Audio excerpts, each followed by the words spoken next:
બોલો શ્રી વલ્લભાધીશ કી જય. શ્યામ સુંદર શ્રી યમને મહારાણી જી કી જય. શ્રી ગોવર્ધન નાથ કી જય.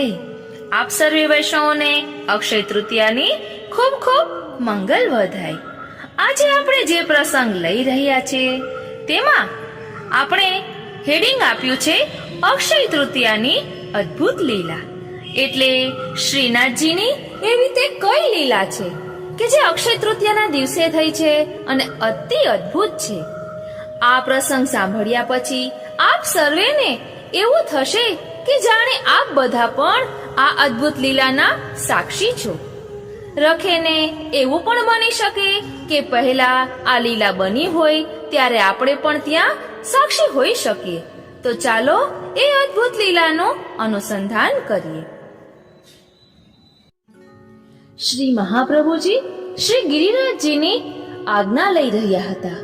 હે હરિદાસવર્ય, હે ગો સંવર્ધક, હે યુગલ સરકાર, મનોરથ પૂરક, હે વ્રજ રક્ષક, હે નિકુંજ નાયક રમણ સ્થળ, આપને કષ્ટ પડે એવો એક પ્રસ્તાવ લઈને અમે આપની સમક્ષ આવ્યા છીએ. શ્રી ગોવર્ધનનાથજીની ઈચ્છા હવે પોતાની સેવાનો પ્રકાર અને વૈભવ વધારવાની થઈ છે.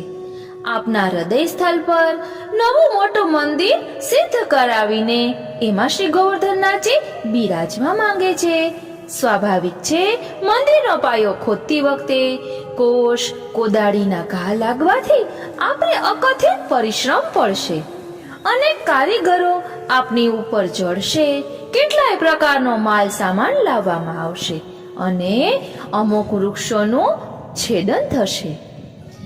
જે દિવસે શ્રી મહાપ્રભુજી આ વિનંતી કરી રહ્યા હતા તે દિવસ હતો વિક્રમ સંવત 1556 ના વૈશાખ સુદ ત્રીજ, એટલે કે અક્ષય તૃતીયાનો ને રવિવારનો ઈસવીસન 1500 રોહિણી નક્ષત્રમાં શ્રી ગિરિરાજજી પર શ્રી મહાપ્રભુજી શ્રી ગિરિરાજજીને આ વિનંતી કરી રહ્યા છે. આપ સર્વે વૈષ્ણવોને અક્ષય તૃતીયાની ખૂબ ખૂબ મંગલ વધાય. વાલા વૈષ્ણવો, જય શ્રી કૃષ્ણ. હું મન આતુરી આપ સર્વે વૈષ્ણવોનું આજના આ અલૌકિક સત્સંગમાં હાર્દિક સ્વાગત કરું છું.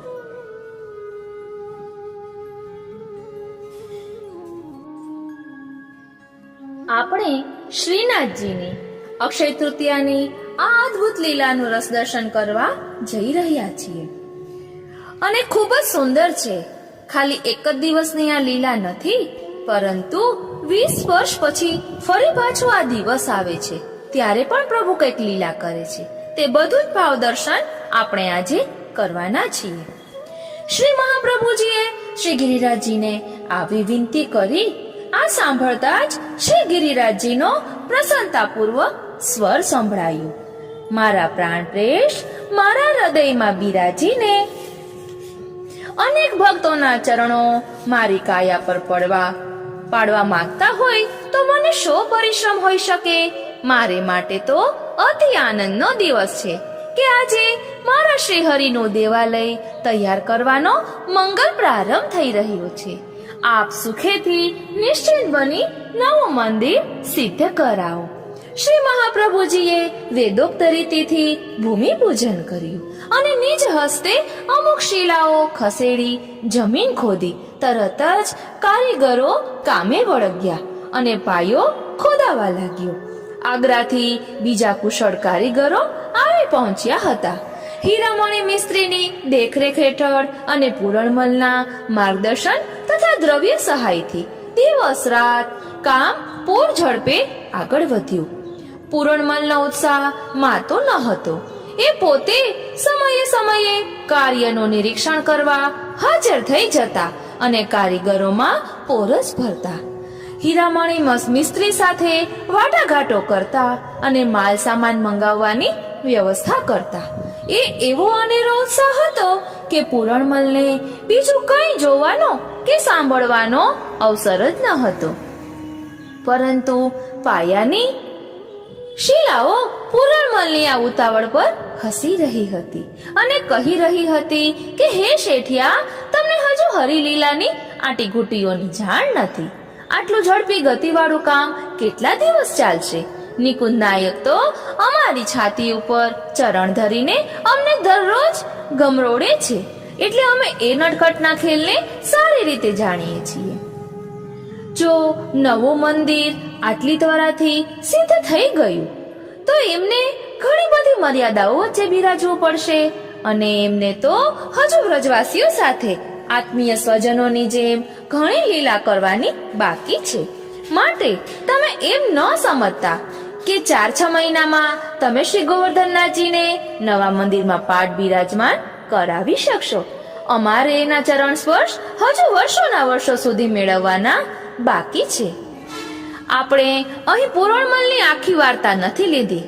અગાઉ આવે છે કે સ્વપ્નમાં પુરણમલને ઠાકોરજી આજ્ઞા કરે છે નવું મંદિર સિદ્ધ કરાવવાની. એવી જ રીતે હીરામણી મિસ્ત્રીને પણ સ્વપ્નમાં આજ્ઞા કરે છે. એટલે આ બંને ગિરિરાજી પર આવે છે ત્યારે શ્રી મહાપ્રભુજી બહાર પધાર્યા હોય છે, વ્રજયાત્રાએ પધાર્યા હોય છે. એ બધું બહુ લાંબુ થઈ જાય એટલે આપણે લીધું નથી.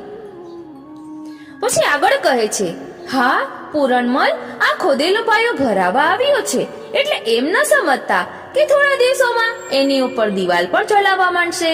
અમારે વૃક્ષોએ હજુ શ્રી ગોવર્ધનનાથજીની ઘણી સેવા કરવાની બાકી છે. એ નટખટ જો આટલા વહેલા મંદિરની દિવાલોની અંદર વસવાટ કરવા માંડશે અને બહાર અમારી ડાળીઓ પર ઝૂલવાનું બંધ કરી દેશે તો અમારું ફૂલવું ફાલવું વ્યર્થ જશે. ધીરા પડો શેઠિયા, ધીરજથી કામ લો. શ્રીનાથજીના સ્પર્શથી જ મદોન્મત અને હુષ્ટપુષ્ટ બની ચૂકેલા વૃક્ષોએ પાયાની શિલાઓને સાથ આપ્યો. વાયુ શા માટે બાકી રહી જાય? એક ઊંચી મોટી શિલા પર ઊભા રહીને કાર્યનું નિરીક્ષણ કરી રહેલા પુરણમલના વસ્ત્રો ફડફડાવતા વાયુએ પણ પુરણમલના કાનમાં કહ્યું, અમારે પણ હજુ મુક્ત મને આ સ્થળે સંચરવું છે અને ખુલ્લા વનમાં ખેલી રહેલા શ્યામ સુંદરના શ્રીઅંગની સુગંધીને દૂર સુધી વહેતી રાખવી છે. એમ એટલા જલ્દી તમે અમારા નંદનંદનને દેવાલયની ભીતર નહીં લઈ જઈ શકો. અત્યાર સુધી તમે તમારા પિતા દ્વારા કમાયેલું દ્રવ્ય ખર્ચ્યું. પિતાની હયાતી પછી એની સંપત્તિ પર પુત્રની સત્તા આવે એ રીતે તમારી સત્તાવાળું દ્રવ્ય શ્રીનાથજીએ અંગીકાર તો કર્યું, પરંતુ એ દ્રવ્ય તમારા પિતાનું કમાયેલું હતું અને વળી લૌકિક કામનાઓ માટે એ ભેગું કરેલું હતું. એટલે થોડા દિવસમાં જ જોજો તમે અહીંથી પાછા ક્યાં પહોંચી જશો. શ્રી ગોવર્ધનનાથજીને તો તમારા કમાયેલા દ્રવ્યની વિતજા સેવા અંગીકાર કરવી છે. તમે ભગવત સેવા, ગુરુ સેવા અને વૈષ્ણવ સેવાના મનોરથ અર્થે વેપાર કરીને દ્રવ્ય કમાઈ લાવો. પછી જુઓ મંદિર કેવું સુંદર તૈયાર થાય છે. ચાલો આવજો, અમારે હજુ ઘણા રહસ્યોને માણવા છે, જાણવા છે. તમે બિસ્તરા પોટલા બાંધવાની તૈયારી કરો. વાયુની વાત પુરણમલના કાનમાં તો પ્રવેશી પણ હૃદય સુધી ના પહોંચી. મગજમાં એનું અર્થઘટન ન થયું અને થોડાક જ દિવસમાં પુરણમલ પાસેની લાખ મુદ્રા ખર્ચાઈ ગઈ. પાયો તો ભરાયો, પણ હવે આગળ શું કરવું? પુરણમલ શ્રી મહાપ્રભુજી સન્મુખ ઉપસ્થિત થયા. પોતાની મજબૂરી થોથવાતી જીભે અને કોચવાતા મને શ્રી મહાપ્રભુજી સમક્ષ રજૂ કરી. વાત સાંભળીને અમુક શ્રીમંત વૈષ્ણવોએ વિનંતી કરી, જે કૃપાનાથ આપની આજ્ઞા હોય તો પુરણમલનું અધૂરું રહેલું કાર્ય અમે પૂર્ણ કરીએ. આપની કૃપાથી અમારી પાસે અઢળક દ્રવ્ય છે. ના, પુરણમલનું અધૂરું કાર્ય તો તેવું જ પૂરું કરશે, નહીં તો તેઓ પૂરણ શાના? તમારી ભાવના ઉચ્ચ છે, પણ શ્રી ગોવર્ધનનાથજીની આજ્ઞા સર્વોપરી છે. શ્રી મહાપ્રભુજીએ ધનિક વૈષ્ણવોની વાત ટાળી દીધી. પુરણમલે શ્રી મહાપ્રભુજીને દંડવત કરી, ચરણ સ્પર્શ કરી, માથા પર ચરણરજ ચડાવી અને વિદાય લીધી. ચાલી નીકળ્યા પોતાને ગામ પેલા ઝવેરાત વાળા શેઠને ત્યાં. આગળ શ્રીનાથજી ચરિત્રામૃતમાં આ પ્રસંગ આવે છે કે એક ઝવેરી પાસે પુરણમલ આ ઝવેરી કામ શીખે છે. એટલે એની હુનરનો વિનિયોગ એની આવડતનો વિનિયોગ કઈ રીતે પ્રભુ પોતાની સેવામાં લે છે એ આપણે સમજવાનું છે.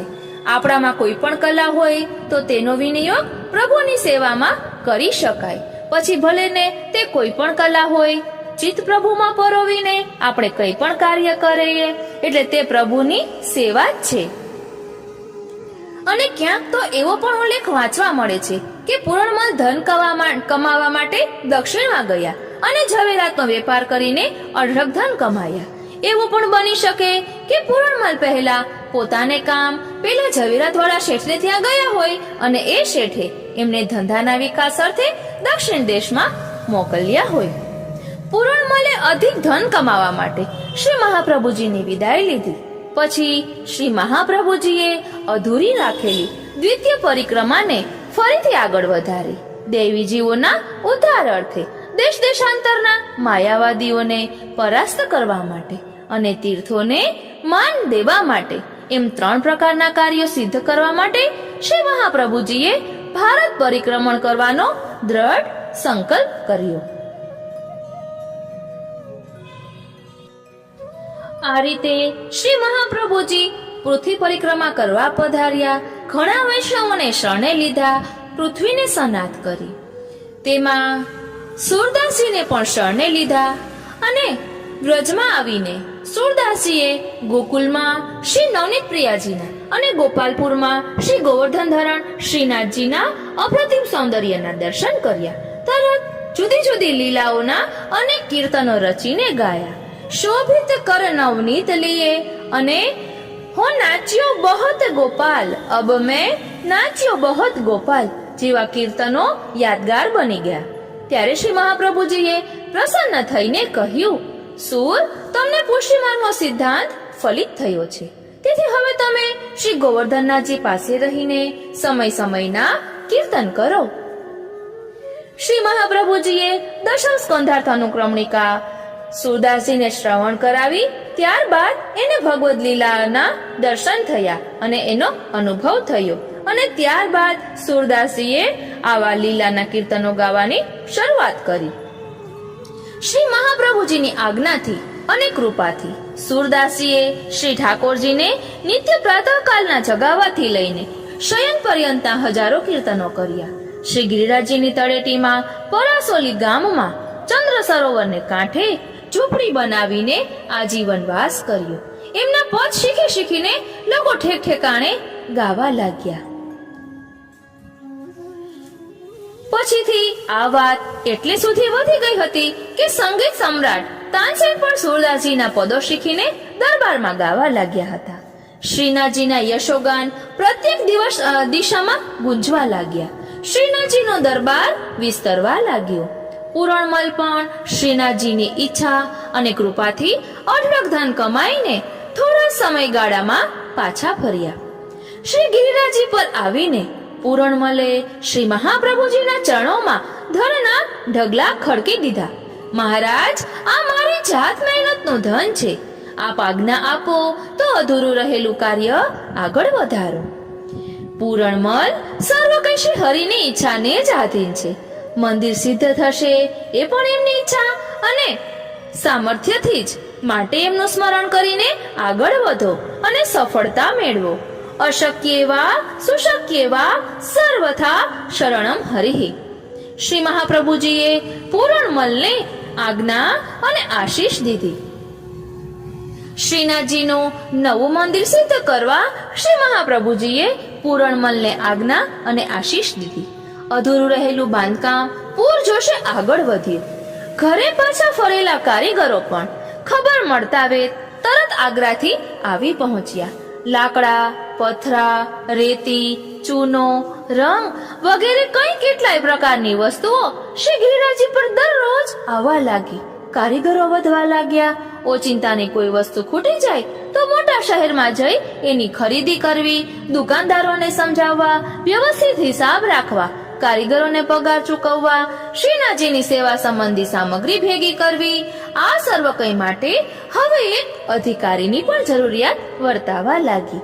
અને વિક્રમ સંવત 1567 ઈસવીસન 1511 માં હજુ વળી એક યાદગાર પ્રસંગ બની ગયો. એ પ્રસંગની પૂર્વ ભૂમિકા કંઈક આ પ્રકારની હતી. એ ભૂમિકામાં એવું છે કે શ્રી મહાપ્રભુજી કૃષ્ણદાસ અધિકારીને સેવક કરે છે અને આજ્ઞા કરે છે કે મુખીજી, અમારી ગણતરી એમ કહે છે કે આ બાળક ભગવાનનો પરમ ભક્ત બનશે, સાધુ વૈરાગીની સોબત કરશે, વહીવટી કામકાજમાં નિપુણ બનશે, ગાન અને સંગીત વિદ્યામાં અતિ પ્રવીણ હશે, પુષ્કળ દેશાટન કરશે અને એનું નામ કૃષ્ણદાસ રાખવામાં આવશે. એટલે અહીં કૃષ્ણદાસ અધિકારીની વાર્તા છે. આપણે તે આખી નહીં લઈએ, પરંતુ થોડી લેશું કે જેના કારણે અક્ષય તૃતીયાનો પ્રસંગ આપણે સમજી શકીએ. કારણ કે આ પ્રસંગો શ્રીનાથજી ચરિત્રામૃતમાંથી લીધેલા છે. એમાં દરેક પ્રસંગ ઐતિહાસિક રીતે પણ જે રીતે લાઈનમાં આવે તે રીતે જ છે. એટલે કૃષ્ણદાસ અધિકારીને શરણે લીધા અને અધિકારી પદ એમને સોંપવામાં આવ્યું. એટલે શ્રીનાથજીની ઈચ્છાથી અને કૃષ્ણદાસની વિનંતીથી થોડી વારમાં તો શ્રી મહાપ્રભુજીએ શ્રીનાથજીની સન્મુખ કૃષ્ણદાસને નામ નિવેદન કરાવ્યું. આત્મસમર્પણ કરતા જ કૃષ્ણદાસને શ્રી હરિની લીલાના રસનો અનુભવ થયો અને તરત એક પદ ગાયું, વલ્લભ પતિત ઉદાહરણ જાનો. કીર્તન પૂરું થતા જ શ્રી મહાપ્રભુજીએ પૂછ્યું, કૃષ્ણદાસ, હવે શું વિચાર છે? જે કૃપાનાથ, આપ તો અંતર્યામી છો. હું ઘરનો ત્યાગ કરીને આપને શરણે આવ્યો છું. નાની ઉંમરનો જાણીને મને પાછો ન ધકેલી દેતા. શ્રી ગોવર્ધન ધરણનું નવું મોટું મંદિર સિદ્ધ થઈ રહ્યું છે. અનેક નાના મોટા કાર્યો માટે આપને સેવકોની જરૂર પડશે. મને આપ જે કહેશો ને તે કરવાને હું તૈયાર છું. ઠીક છે, હાલ તો તમે પૂરણમલજી કહે છે એ રીતે એમને મદદ કરો. પછી શ્રી ગોવર્ધન ધરણની જેમ ઈચ્છા હશે એમ થશે કહીને શ્રી મહાપ્રભુજીએ કૃષ્ણદાસને શ્રીનાથજીની બહારની વહીવટી સેવામાં રાખી લીધા. સૌ સેવકોને શ્રીનાથજીની સેવા સાવધાનીપૂર્વક કરવાનું બજાવીને શ્રી મહાપ્રભુજી અડેલ તરફ પધાર્યા. શ્રી હરિને વિવિધ ક્રીડા કરવાનું મન થતા જુદા જુદા સ્વરૂપો પ્રગટ કરીને પછી પોતે પેલા સ્વરૂપો સાથે ખેલે છે એ ન્યાય. વિક્રમ સંવત 1568 ના ભાદરવદ બારસના દિને ઈસવીસન 1512 અટેલ ગામ પાસે દેવઋષિ ગામમાં શ્રી મહાપ્રભુજીને ગૃહે પ્રથમ પુત્ર શ્રી ગોપીનાથજીનું પ્રાકટ્ય થયું. બોલો શ્રી ગોપીનાથ પ્યારે કી જય. 3 વર્ષ પછી શ્રી મહાપ્રભુજીએ અડેલ નજીકના બીજા એક ચરણાટ નામના ગામમાં નિવાસ કર્યો. ત્યાં અદ્ભુત સૃષ્ટિ સૌંદર્ય હતું. એ ગામમાં ચુનાર પર્વત એટલે કે શ્રી ગિરિરાજજીના નાના ભાઈનો વિસ્તાર, એના ઉપર વામન ભગવાનના ચરણારવિંદના ચિહ્નો હતા. તેથી તેનું નામ ચરણાટ અથવા ચરણાદ્રી પડ્યું હતું. પ્રાકૃતિક સૌંદર્યનું રસપાન કરતા કરતા એકાંતમાં શ્રી મહાપ્રભુજી શ્રી સુબોધિનીજીનું લેખન કાર્ય કરાવતા. એ સમયે શ્રી મહાપ્રભુજીને ગૃહે દ્વિતીય પુત્ર શ્રી વિઠ્ઠલનાથજી એટલે કે શ્રી ગુસાઈજીનું વિક્રમ સંવત 1572 ના માગશર વદ નોમ ના રોજ બપોરે ઈસવીસન 1515 ના પ્રાકટ્ય થયું. બોલો શ્રી ગુસાઈજી પ્યારે કી જય. અનેક પ્રકારના અલૌકિક અને પ્રતાપી પ્રસંગોની હારમાળા સર્જતા શ્રી ગોપીનાથજી 8.5 વર્ષના અને શ્રી વિઠ્ઠલનાથજી 4.5 વર્ષના થયા. એટલે શ્રીનાથજીએ પોતાના ચરિત્રનો અંક બદલ્યો. શ્રીનાથજીના નવા મંદિરનું બાંધકામ પૂર્ણતાને આરે આવી ગયું. અનેક પ્રકારની સગવડતાઓ સાથેનું વિશાળ મંદિર જોતજોતામાં શ્રી ગિરિરાજજીના શિખર પર ચણાઈ ગયું. મંદિર પર કળશ ચડ્યો અને ચક્રની સ્થાપના સાથે ધ્વજાજી લહેરાવાયા. બીજી લગભગ 3 લાખ મુદ્રાને ખર્ચે મંદિર તૈયાર થયું હતું. આજુબાજુના ગામોમાં કોઈ મહાન ઉત્સવ જેવી લાગણી ફેલાઈ ગઈ. પોતાના લાડીલા દેવદમનનું નવું મંદિર તૈયાર થઈ ગયું છે એ જોઈને સૌનો હરખ માતો ન હતો.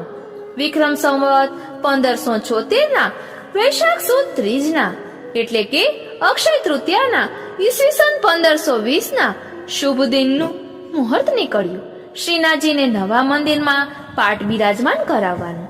મંદિરનો પાયો ખોદાવાનો દિવસ પણ આજ હતો, બરાબર 20 વર્ષ પહેલાનો. આજ 20 વર્ષના સમયમાં વિક્રમ સંવત 1549ના સંપૂર્ણ પ્રાકટ્યથી ગણીએ તો 27 વર્ષના સમયમાં શ્રીનાથજીએ એટલી બધી અગણિત મનોહર તેમજ પૂર્વાનુસંધાન વાળી લીલાઓ કરી છે કે જેની ગણતરી તથા વર્ણન શક્ય જ નથી. આવી લીલાઓનો જેને જેને પણ અનુભવ થઈ ગયો હતો એ સૌને ચટપટી હતી કે આપણા દેવદમન 27 વર્ષ પછી નવા મંદિરમાં પધારશે ત્યારે કેવો ઠાઠ લાગશે, આપણને ઓળખી શકશે, પહેલાની જેમ આપણી સાથે હસશે, બોલશે, રમશે ખરા, માગીને કે લૂંટીને આપણા દૂધ દહીં માખણ આરોગશે કે નહીં. હવે તો દરેક સામગ્રીના ભંડાર તૈયાર થયા છે, પુષ્કળ સેવા મળશે. કઈ નહીં, આપણા દેવદમનનું સુખ વધી રહ્યું છે તો ભલે વધે, આપણી પાસે નહીં માંગે એટલું જ ને, આપણે સામે ચાલીને એ બધું એને આપી જશું. એ તો સુખમાં બિરાજશે ને. આમ અનેક પ્રકારના તરંગોના હિલોડે વ્રજવાસીઓ ઝૂલવા લાગ્યા. અક્ષય તૃતીયાનો દિવસ આવ્યો. ખૂબ જ ધામધૂમ અને સંપૂર્ણ વેદોક્ત વિધિપૂર્વક શ્રી ગોવર્ધન ધરણ શ્રીનાથજીને શ્રી મહાપ્રભુજીએ પોતાના બંને પુત્રોની સહાયતાથી નવા મંદિરમાં પાટ પધરાવ્યા અને મંદિર ઉપર 7 ધ્વજાઓ ફરકાવી. પૂરણમલે પાટોત્સવમાં આંખો મીચીને ખર્ચ કર્યો.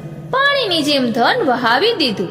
આ ધન કોનું હતું અને કોને માટે ખર્ચાઈ રહ્યું હતું એની પૂરણમલને પૂરી જાણ હતી. કોઈ કચાશ ન રહેવા દીધી ઉત્સવમાં.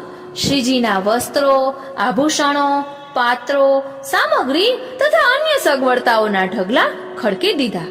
પૂરણમલ શ્રીનાથજી આટલો ખર્ચ કરવા છતાં પૂરણમલ પાસે ઘણું દ્રવ્ય વધ્યું. અતિ સુંદર, દૈદીપ્યમાન અને મહામૂલા વસ્ત્રો તથા આભૂષણોમાં સજીને શ્રીનાથજીએ સૌને દર્શન દીધા. બોલો શ્રી ગોવર્ધન નાથ કી જય, શ્રીનાથજી પ્યારે કી જય. 8.5 વર્ષના શ્રી ગોપીનાથજી અને 4.5 વર્ષના શ્રી વિઠ્ઠલનાથજી પોતાના પિતા શ્રી વલ્લભાચાર્યજી સાથે શ્રીનાથજીની સેવામાં ઉપસ્થિત હતા. મુખિયાજી રામદાસ ચૌહાણની સવિશેષ દોડધામ હતી જે શ્રી મહાપ્રભુજીની જાણ બહાર ન હતી. કુંભનદાસ અને સુરદાસ કીર્તનોની રમઝટ બોલાવી રહ્યા હતા. કૃષ્ણદાસ પણ વચ્ચે વચ્ચે સાથ આપતા હતા અને બાહ્ય વ્યવસ્થા ઉપર પણ નજર રાખી રહ્યા હતા. પૂરણમલ, પાંડે બંધુઓ અને એમના સૌ પરિવારજનો, અગ્રગણ્ય વ્રજવાસીઓ વગેરે સર્વ કોઈ નિકુંજ નાયકના સ્મિતયુક્ત દર્શન કરીને ધન્ય થઈ ગયા.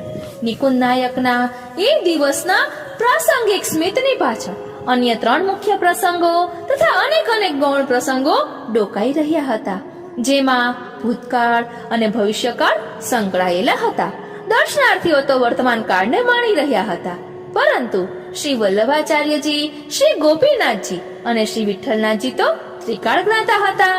આપ શ્રી ત્રણેય શ્રીનાથજીના એ અકળ સ્મિતના ભેદ ભરમોની ઘડીઓ ઉકેલી રહ્યા હતા. શ્રીનાથજીના મધુરા સ્મિતની પાછળ રહેલા એક ગૌણ રહસ્યને શ્રી મહાપ્રભુજીએ તત્કાલ ઉકેલીને અમલમાં મૂક્યું અને આપશ્રીએ પૂરણમલને કહ્યું, ખાસ ધ્યાનથી સાંભળજો. અક્ષય તૃતીયાની આ લીલા કેવી રીતે અદ્ભુત લીલા છે. શ્રી મહાપ્રભુજી એ પૂરણમલને કહ્યું, પૂરણમલ, આજે અમે તમારા પર અત્યંત પ્રસન્ન છીએ. તમારે જે માંગવું હોય તે માંગો. શ્રી ગોવર્ધન ધરણની ઈચ્છા પણ કંઈક એવી જ છે. આજે કચાશ ન રાખતા તમારા સકળ મનોરથો આજે પૂર્ણ કરી લો. મહારાજ, આપની એ આજ્ઞા મારે મન શ્રી ગોવર્ધન ધરણની આજ્ઞા સમાન છે. આપે કચાશ ન રાખતા એમ કહ્યું છે તો પછી મારે એટલું જ માંગવું છે કે મારા પોતાના હાથે અતિ સુગંધી અરગજા શ્રી ગોવર્ધનનાથજીના સમગ્ર શ્રી અંગે સમર્પું. શ્રીનાથજી, ગ્રીષ્મ ઋતુ છે, સુગંધ અને શીતળતાથી પ્રભુ પ્રસન્નતામાં બિરાજશે. ભલે આજે એ મનોરથ પણ પૂરો થવા દો. જાઓ, અસ્પર્શમાં સ્નાન કરીને જલ્દી આવ્યો. હમણાં આવ્યો જે. પૂરણમલ અસ્પર્શમાં એટલે કે અપરસમાં નહીને તરત પાછા આવી ગયા. હાથમાં સોનાના વાટકામાં સુગંધી અરગજા ભરીને લેતા આવ્યા.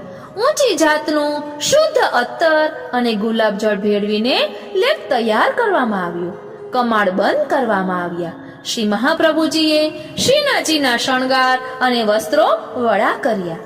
સમગ્ર શ્રીઅંગની ઝાંખી થતા પૂરણમલને અતિ વાલ ઉભરાયું. શ્રીનાથજી ધીમે પગલે શ્રીજીની પાસે જઈ જમણા હાથની હથેળીમાં સુગંધી અરગજા લઈ શ્રીજીના બંને કપોલ પર લગાડ્યો, એટલે ગાલ પર લગાડ્યો. કપોલનો સ્પર્શ થતા વેત પૂરણમલના રૂએ રૂવા ખડા થઈ ગયા. એક જોરદાર કંપન આખા શરીરમાં પસાર થઈ ગયું. પૂરણમલની પાપણો પર હર્ષાશ્રુના બિંદુઓ ચમકી ગયા. એ અશ્રુ બિંદુઓને કારણે શ્રીજીની ઝાંખી થવા લાગી. વાટકામાં આંગળીઓ બોળતા જાય, લેપને હથેળીમાં પસરાવતા જાય અને ધીમે ધીમે શ્રીનાથજીના સમગ્ર શ્રી અંગે અરગજા સમર્પતા જાય. આખા ઓરડામાં વાતાનુકૂલિત ઠંડક છવાઈ વળી અને ખૂણે ખૂણો મહેકી ઉઠ્યો. વૈશાખની ગરમી પોષની ઠંડકમાં ફેરવાઈ ગઈ. પૂરણમલના તમામ મનોરથો આજે પૂર્ણ થઈ ગયા. અશક્ય તો શું, અસંભવ, અરે અકલ્પનીય દ્રશ્ય હતું એ. નિકુંજ નાયક શ્રીનાથજીનો રંજક માત્ર ચરણ સ્પર્શ પણ જ્યાં અશક્ય હતો ત્યાં સમગ્ર શ્રી અંગે અરગજાનો લેપ લગાડવાનો મહાભાગ્ય પ્રાપ્ત થયું હતું. પૂરણમલના હૃદયના ધબકારા તેજ ગતિથી થવા લાગ્યા. રૂપ માધુર્યનો નશો નસે નસમાં છવાઈ વળ્યો. પૂરણમલ પોતાનું દેહાનુસંધાન ગુમાવવા લાગ્યા. આ સૌભાગ્ય પ્રાપ્તિનો યશ કોને આપો? પૂરણમલે બહાર નીકળીને વધેલું તમામ દ્રવ્ય શ્રી મહાપ્રભુજીના ચરણોમાં ધરી દીધું.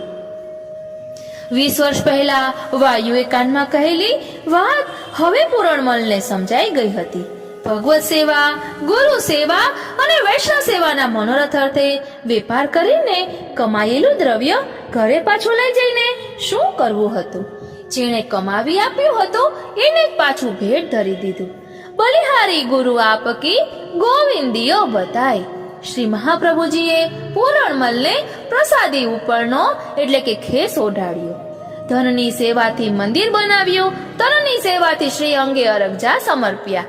બાકી રહી મનની સેવા, એ શ્રી મહાપ્રભુજીએ પ્રસાદી ઉપરનો ઓઢાડીને પ્રાપ્ત કરાવી. વિશુદ્ધ પ્રીતિનું ફળ સિદ્ધ થઈ ગયું. પૂરણમલ શ્રીનાથજીની અને શ્રી મહાપ્રભુજીની આજ્ઞા લઈને શ્રી ગોપીનાથજી અને શ્રી વિઠ્ઠલનાથજી એટલે શ્રી ગુસાઈજીને યથોચિત ભેટ ધરીને પોતાના ઘરે પાછા ફર્યા. જીવ્યા ત્યાં સુધી માનસી સેવામાં મગ્ન રહ્યા. નિયમિત રીતે આંખો મીચીને બેસતા અને શ્રીનાથજીના શ્રીઅંગના દર્શન કરી વિવિધ પ્રકારની સેવા કરતા. કોઈથી વિશેષ બોલતા નહીં, હરતા ફરતા, ઉઠતા બેસતા પૂરણમલને બસ સર્વત્ર શ્રીનાથજીના દર્શન થતા. દર વર્ષે શ્રી મહાપ્રભુજી શ્રીનાથજીનો પ્રસાદી ડગલો પૂરણમલને મોકલાવતા. ડગલા સ્વરૂપે શ્રીનાથજી સ્વયં પૂરણમલ પાસે પધારતા. આ ક્રમ શ્રી મહાપ્રભુજીની પછી શ્રી ગુસાઈજીએ પણ જાળવી રાખ્યો હતો. પૂરણમલને હવે જ્યાં ત્યાં સર્વત્ર એક જ સાહેબના દીદાર એટલે કે દર્શન થતા હતા. તેઓ વારંવાર ગણગણી ઉઠતા, સમાયા હૈ જબ સે તું નજરો મેં મેરી, સમાયા હૈ જબ સે તું નજરો મેં મેરી, जिधर देखता हूँ उधर तू ही तू है, जिधर देखता हूँ उधर तू ही तू है. बोलो श्री गोवर्धन नाथ की जय. એટલે આપણે અક્ષય તૃતીયાની અક્ષય લીલા અથવા તો અદ્ભુત લીલાનું ચિંતન કરવું હોય તો એમ કરી શકાય કે સ્વપ્નમાં શ્રીજી બાવાએ પૂરણમલને આજ્ઞા કરી. પછી પૂરણમલ શ્રી મહાપ્રભુજીને વિનંતી કરી કે આ રીતે મને સ્વપ્નમાં આજ્ઞા થઈ છે. એટલે અક્ષય તૃતીયાના દિવસે જ શ્રી મહાપ્રભુજીએ શ્રી ગિરિરાજજીને વિનંતી કરી કે શ્રી ગોવર્ધનનાથજીને આપના હૃદય સ્થલીમાં મંદિર સિદ્ધ કરાવવાની ઈચ્છા છે. અને શ્રીજી બાવાએ ની આ આજ્ઞા સાંભળીને, એમનો આ મનોરથ સાંભળીને શ્રી ગિરિરાજજી ખૂબ જ પ્રસન્નતાપૂર્વક કહ્યું કે હા, તમે મંદિર સિદ્ધ કરાવો. આ રીતે પુરાણમાં ક્ષત્રિયની તનુજા વિતજા સેવાનો વિનિયોગ પ્રભુએ પોતાની સેવામાં લીધો. એટલે અક્ષય તૃતીયાના દિવસે જ પાયો ખોદાણો ગિરિરાજી પર જે શ્રીજી બાવાનું મંદિર છે તેનો. અને 20 વર્ષ પછી એ મંદિર સિદ્ધ થયું. તે પણ અક્ષય તૃતીયાના દિવસે જ, એ દિવસનું જ મુહૂર્ત આવ્યું અને એ દિવસે જ, એટલે કે અક્ષય તૃતીયાના દિવસે જ શ્રીજી બાવાને પાટે બિરાજવામાં આવ્યા. એટલે શ્રીનાથજીનો બીજો પાટોત્સવ પણ અક્ષય તૃતીયાના દિવસે છે. પહેલો પાટોત્સવ શ્રાવણ સુદ 13ના દિવસે ઈસવીસન 1493ના સંપૂર્ણ પ્રાકટ્ય પછી ગિરિરાજજી ઉપર નાના મંદિરમાં શ્રી મહાપ્રભુજીએ પાટે બેસાડ્યા હતા. એમને પાટોત્સવ ઉજવ્યો હતો. અને બીજો પાટોત્સવ વૈશાખ સુદ 30 અક્ષય તૃતીયા ઈસવીસન 1520 શ્રી ગિરિરાજજી ઉપર પૂરણમલ દ્વારા સિદ્ધ થયેલા મોટા મંદિરમાં. અને શ્રી મહાપ્રભુજીએ આ પાટોત્સવ ઉજવ્યો હતો. ત્રીજો પાટોત્સવ મહાવદ સાતમના છે. એ ગઢાની રાણી દુર્ગાવતીના મનોરથ રૂપે મથુરામાં બંધાવેલા સતગરામાં. અને એ શ્રી ગિરધરજીએ શ્રી ગુસાઈજીના જ્યેષ્ઠ પુત્રે મનાવ્યો હતો. અને ચોથો પાટોત્સવ પણ મહાવદ સાતમના, તે વ્રજમાંથી મેવાડ પધાર્યા પછી સિંહણ નાથદ્વારાના મંદિરમાં ફરી પાટ બિરાજ્યા તે સમયે તિલકાયા શ્રી દામોદરજીએ ઉજવ્યો હતો 20 ફેબ્રુઆરીના. અને પાંચમો પાટોત્સવ મહાવદ સાતમ ધસિયાળથી નાથદ્વારાના મંદિરમાં ફરીથી આપે પાટે બિરાજ્યા ત્યારે તિલકાયા શ્રી ગિરધરજી ધસિયાળવાલાએ આ પાટોત્સવ મનાવ્યો હતો. આમ જોગાનો જોગ અહીં દર્શાવ્યા મુજબ શ્રીનાથજીના ત્રીજા, ચોથા અને પાંચમા પાટોત્સવની તિથિ એક જ છે, મહાવદ સાતમ. હાલ પણ દર વર્ષે મહાવદ સાતમના દિને શ્રી વલ્લભ વંશજોના પ્રત્યેક ગૃહોમાં શ્રીનાથજીનો જે પાટોત્સવ ઉજવાય છે એ વિક્રમ સંવત 1623ના વર્ષમાં શ્રીનાથજી મથુરાના સતગરામાં પધાર્યા હતા એની મધુર સ્મૃતિમાં જ ઉજવવામાં આવે છે. અહીં દર્શાવ્યા મુજબ ચોથા અને પાંચમા પાટોત્સવની વચ્ચેના સમયમાં શ્રીનાથજી નાથદ્વારાથી ઉઠીને ઉદયપુરમાં મંદિર સિદ્ધ કરાવીને 9 મહિના તથા ધસિયાળમાં મંદિર સિદ્ધ કરાવીને 5.25 વર્ષ બિરાજ્યા હોવા છતાં આ બંને સ્થળોએ પાટોત્સવ ઉજવાયા હોવાની પુષ્ટિ સંપ્રદાયના ઇતિહાસમાં નોંધ નથી. એ સમયે મેવાડની રાજકીય પરિસ્થિતિ અત્યંત ભયજનક હોવાથી જનજીવન વેરણછેરણ થઈ ગયું હતું. કદાચ એ કારણે જ આ બંને સ્થળોએ શ્રીનાથજીનો પાટોત્સવ ઉજવવામાં આવ્યો હશે, તો તે ગુપ્ત રીતે સેવા પ્રકાર રાખવામાં આવ્યો હશે એવું અનુમાન લગાડી શકાય. આ રીતે અક્ષય તૃતીયાની આવી અદ્ભુત લીલા શ્રીજી બાવાએ કરી છે. એટલે આપણામાં કોઈ પણ કલા હોય, કોઈ પણ હુનર હોય, તે પ્રભુમાં વિનિયોગ કરવો જોઈએ. અને વચનામૃતમાં પણ એવું આવે છે કે આપણને પ્રભુની જે સેવામાં વધુ રુચિ હોય એનો અર્થ એ થાય કે આપણી એ સેવા પ્રભુને ખૂબ જ રૂચે છે. માટે સેવામાં જરૂરથી જોડાવવું જોઈએ. આજનો આ સત્સંગ શ્રીનાથજી, શ્રી યમુનાજી, શ્રી મહાપ્રભુજીના ચરણારવિંદમાં સમર્પિત કરું છું. જય શ્રી કૃષ્ણ.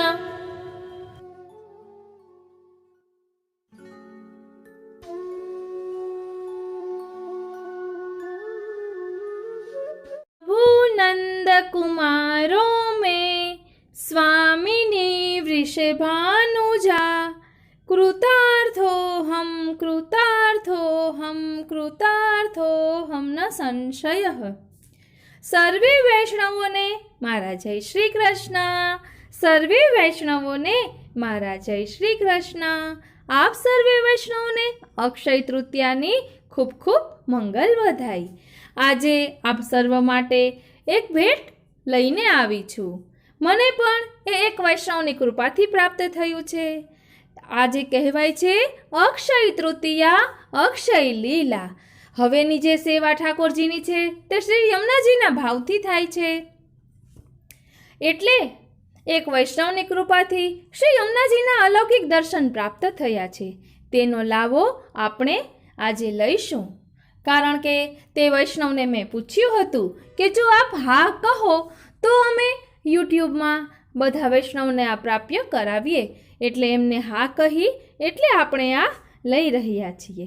અક્ષય તૃતીયા, અક્ષય લીલા. શ્રી મહારાણીજીની તો ખૂબ જ કૃપા છે. અત્યારે ગ્રીષ્મ ઋતુ ચાલી રહી છે એટલે શ્રી યમુનાજીના ભાવથી સેવા આવે છે. એટલે આપણે શ્રી યમુનાજીના દર્શન કરીશું. અને પછી આપ જરૂર કોમેન્ટ બોક્સમાં જણાવશો કે આપને શું અનુભવ થયો. અને આપને જો ગમે તો જરૂરથી બીજા વૈષ્ણવોને શેર કરશો અને ચેનલને સબસ્ક્રાઈબ કરશો. જય શ્રી કૃષ્ણ.